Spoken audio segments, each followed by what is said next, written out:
Good morning, Mets fans, and happy Monday.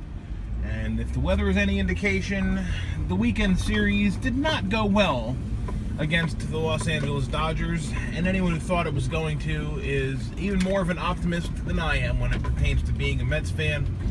The Mets got swept. They got outscored significantly. What else is new? A couple of things. It's the Dodgers. They're unbelievable, and the Mets are not. And it was a prototypical good team versus bad team matchup, and the bad team was the Mets, and we looked the part, and it was not fun. So on Friday night, deGrom was on the mound. He was ambushed in the first inning. The Mets lost. On Saturday, Seth Lugo was on the mound. He actually fared better through the first couple of innings. The Mets actually held a lead in that game, surprisingly. But as has been the case in the last 3 or 4 Lugo starts, maybe even more than that, he's hit a wall in the 6th inning, and I mean it is an absolute drop-off once Seth hits that wall.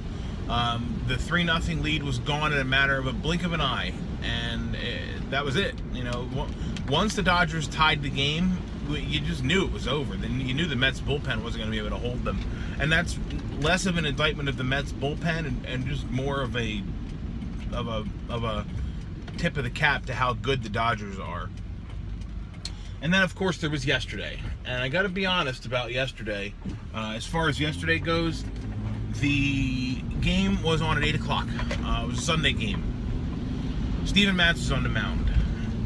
I did not feel very confident in the outcome of last night's game. Well, actually, I felt very confident in the outcome. I just knew it wasn't going to be positive. And I was right. It was 8-0. It was like the perfect recipe for disaster. Sunday game where the Mets just seemed to not win. Matz on the mound. The Mets never seem to win when Matz is on the mound. And it was a national TV game. ESPN took it over. And, you know, the Mets always tend to do their worst business in front of a national audience. I don't know why it seems to be that way, but the Mets never seem to fare very well on national television, and last night was clearly no exception. And finally, it was the Dodgers. You know, I didn't expect anything positive to happen in this series, in the game last night. And it's why, honestly, I watched the first hour, maybe 45 minutes, just enough to get aggravated with ESPN's blatant disregard for actually calling a baseball game. And then I switched over to Game of Thrones. And I honestly don't feel that bad about it. And it's been a long time since I've been apathetic about a Mets game and a Mets season. I didn't even care that I missed the game. And I'm not like that. And it bugs me. And it's indicative of the fact that this season has just been an absolute disaster. And on the bright side, the Mets can't lose today. So that's the silver lining I'm taking. And also, by the way, Game of Thrones was just freaking fantastic last night. So we also got to see Noah Syndergaard make a cameo appearance in the show. So we got to see Thor during Sunday Night Baseball.